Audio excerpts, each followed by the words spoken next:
is one of those horror films where I have to step back and wonder if I'm just getting too old for some of these films that are being made by younger filmmakers. I feel like there were people in the audience that I saw this with that enjoyed this film much more than I did. I liked the addiction aspect, I liked the euphoric aspect. I feel like those are things that we have not seen in these type of possession, supernatural films. But overall, I just felt like the story and the characters fell a bit flat for me. My problem with this film is that there is so much that is given to you as an audience through exposition. I don't know, I'm curious what other people are going to think when it's released, but yeah, overall, not my favorite that I saw at South by Southwest.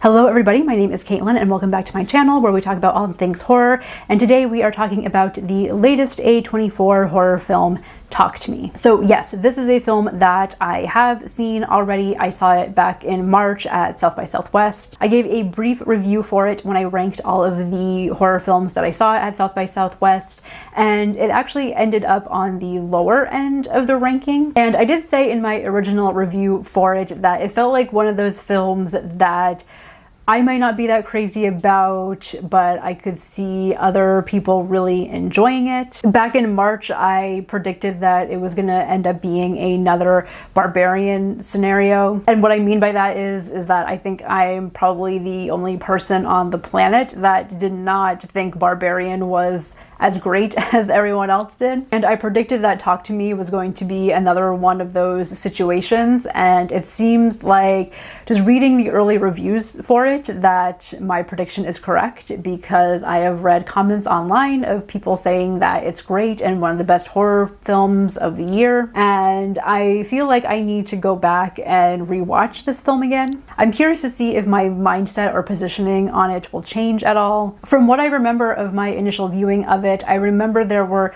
certain parts about the possession storyline that I really liked, right? Them kind of playing with this idea of possession as an addiction, right? As something that's actually enjoyable for the people that are being possessed. And I thought that was a very fresh take on the genre, and it still feels like a very fresh idea, especially now when we have things like the latest Exorcist trailer that just dropped, and once again we have a film that's just kind of relying on these very generic possession tropes that we've seen over and over again. So yeah, let's go revisit Talk to Me. Okay, so I just got to the theater. It's raining outside, so it'll be a good time to see a movie. I think it's gonna be a packed house, which I'm excited about. I just hope that people are gonna be respectful.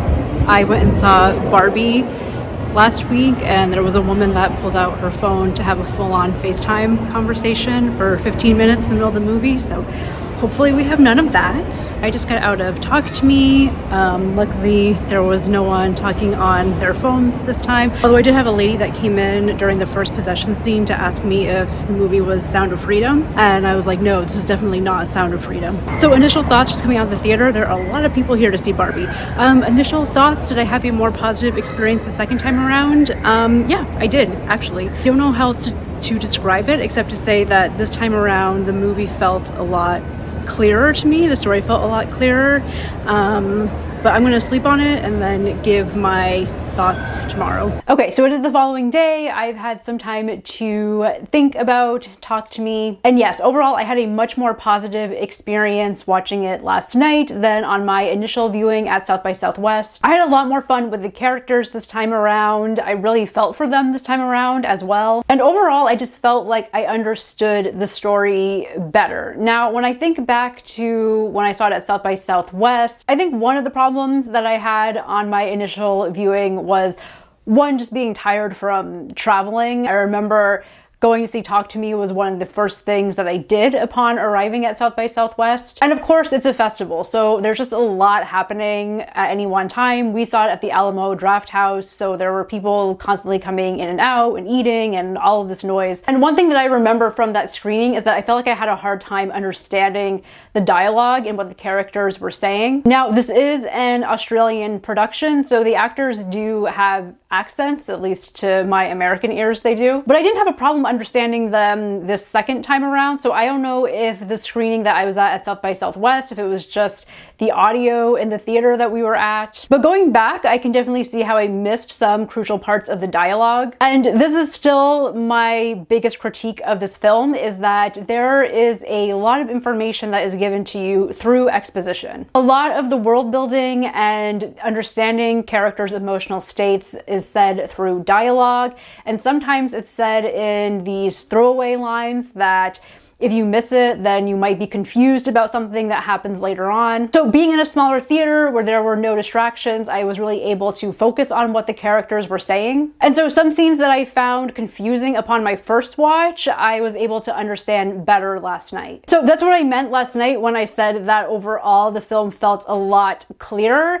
And I don't think they really added anything new to the film. It seemed pretty similar to the cut that we saw at South by Southwest. But yes, overall I would say this is one of those films that you do need to pay attention to, because if you don't, you might miss an important piece of dialogue that just kind of gets thrown out by one of the characters and they don't really explain it any further. Overall, I had a much clearer understanding of the main character's motivations, what she was going through. Also, Sophie Wilde, who plays the main protagonist Mia, is a fantastic actress. I really enjoyed her performance. I thought that she expressed a lot of vulnerability throughout the film, but also was very cool and sassy and definitely had her funny moments. So she was a good character. Again, the only thing that I wish from this film is that we had gotten to understand more of her character through behavior and just observing how she acts with other characters, rather than the film relying so much on exposition to explain what her current mindset is. To give you an example of what I mean by that, and I'm not going to give any spoilers, but here's an example from the very beginning of the film, like within the first few minutes. The film sets up that Sophie has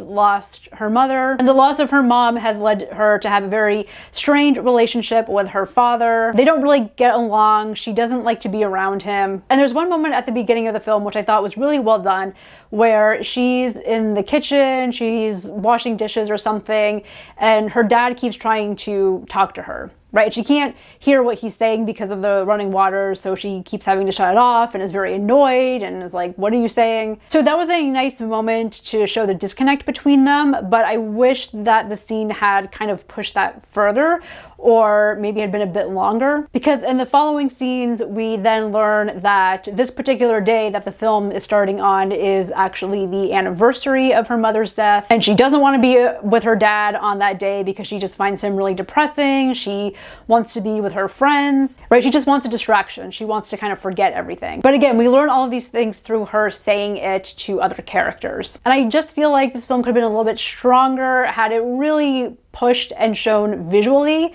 this relationship dynamic between Mia and her dad. I mean, they also set up very quickly that there was some sort of like remembrance ceremony that was happening that day. Like, it was such a brief moment, but I felt like there was potential there to have a really nice scene between Mia and her dad, right? Her dad's going around trying to have this nice celebration, trying to entertain guests. Maybe her dad is trying to get her to become more involved with everyone that's there. And maybe her being like, no, like, what's wrong with you? Why are we even doing this? Maybe we see Mia actually like leaving the ceremony, just kind of running away from it without telling her dad, right? To just show that she wants absolutely nothing to do with this. She finds it depressing. She doesn't want to think about it. So that's what I would have liked to have seen a little bit more of from the film, a little bit more just kind of interactions between Mia and her dad, because then I think that would have even elevated some other scenes that happen later on in the film between her and her father. It would have just added like an extra punch to it. That's what I was looking for, I feel like, in a lot of this film. The elements were there, the ingredients were there, I saw the through line, but I just needed like a little extra oomph.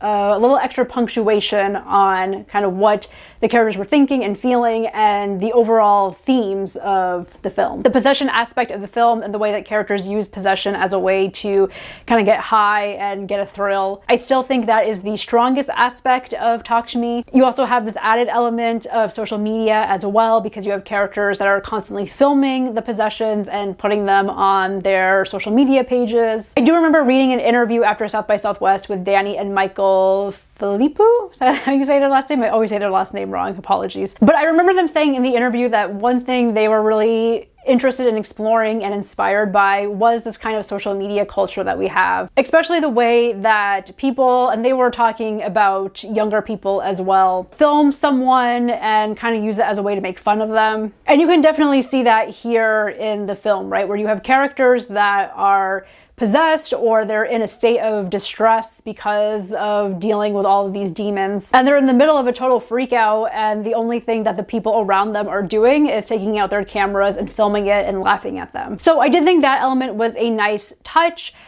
Again, maybe wish that they had gone a little further with it. Like, I understand what you're doing by having the characters filming these experiences, but what are you specifically trying to say about social media and our culture's use of social media? Like, I think I get it. I think, you know, again, from reading these interviews, I know what their inspiration was, but maybe that could have been pushed a little bit further in the film. And on that note, and this was a critique that I had in my original South by Southwest review, is that I'm still not sure what the hand, the object, is supposed to symbolize within the greater narrative, greater themes that this film is exploring. Again, there's just something about the hand, the object itself, that I'm just not a huge fan of. I do like the way that they set it up as kind of this urban legend type object, right? It's obviously this object that's getting passed around to different people, but I don't know, it was just like, why the hand? What is the hand meaning? What is it symbolizing? And I know there might be some people watching this and rolling their eyes as I'm saying that, because it's like, well, why does the hand need to symbolize something? And yes, technically it doesn't really need to, because the film and the narrative still work. But again, I don't know, it's just one of those things where it's like, if you're gonna have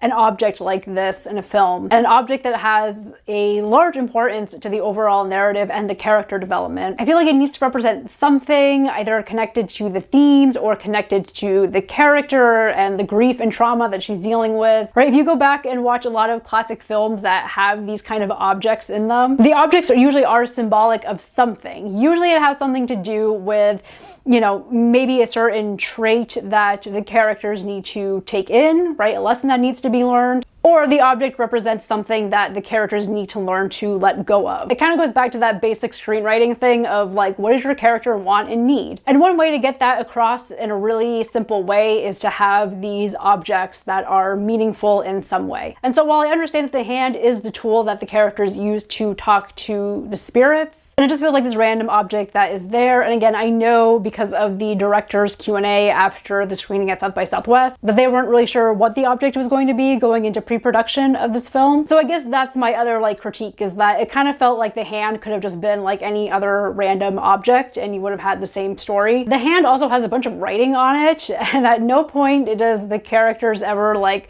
look at it and be like, huh, what is written on this hand? I feel like that could have been a good way to maybe explore its origins without having to really go into any heavy backstory about it. And I understand that a lot of things that I'm saying right now probably seem really nitpicky, but even though I did enjoy my second viewing of this film, walking out of the theater, I was still left wondering, like, what am I really supposed to be taking away from the story? We have a lot of exploration of things like grief and trauma and addiction and social media and family relations and friendship. And as an audience, I just wasn't sure what the overall message was. Like, what do the filmmakers want for me to take away about grief? What do they want me to take away about family? What do they want me to take away about our fears of dying and what's on the other side after we do pass away? And I'm only bringing these things up because I do think it actually speaks to the strength of the film. Like, while there are scenes of gore and it can get pretty gross at certain times, the film is actually much more interested in being a character study, and it's much more focused on the psychology of the characters. And again, I thought it was bringing up some really interesting ideas and exploring these ideas in new ways that we don't typically see from these type of possession movies. So that's why I'm like, okay, you're bringing up interesting things here. I like what you're doing. Like, give me a little bit more. So So those are my overall thoughts on seeing Talk to Me Again. If I were to redo my ranking from South by Southwest, I probably would put this film a lot higher than what I originally did. I will say I didn't find it particularly scary either time that I saw it, but I also don't usually find these type of possession movies that scary. If you are someone that gets creeped out by the supernatural stuff, then yeah, I think there are some moments in here that will definitely get you. I wouldn't necessarily say that this is a movie to run out to the theater and see. However, given the horror films that are coming out, I do think that Talk to Me is going to be the more original film to come out of this slate of possession movies that we seem to be getting this year. So I would definitely say give it a shot. Another nice thing about this movie is that it's very short. It's only 90 minutes. It's very quick. Have you seen Talk to Me? Did you enjoy it? Let me know what you think in the comments down below, and I will see you next time. Thank you so much for watching.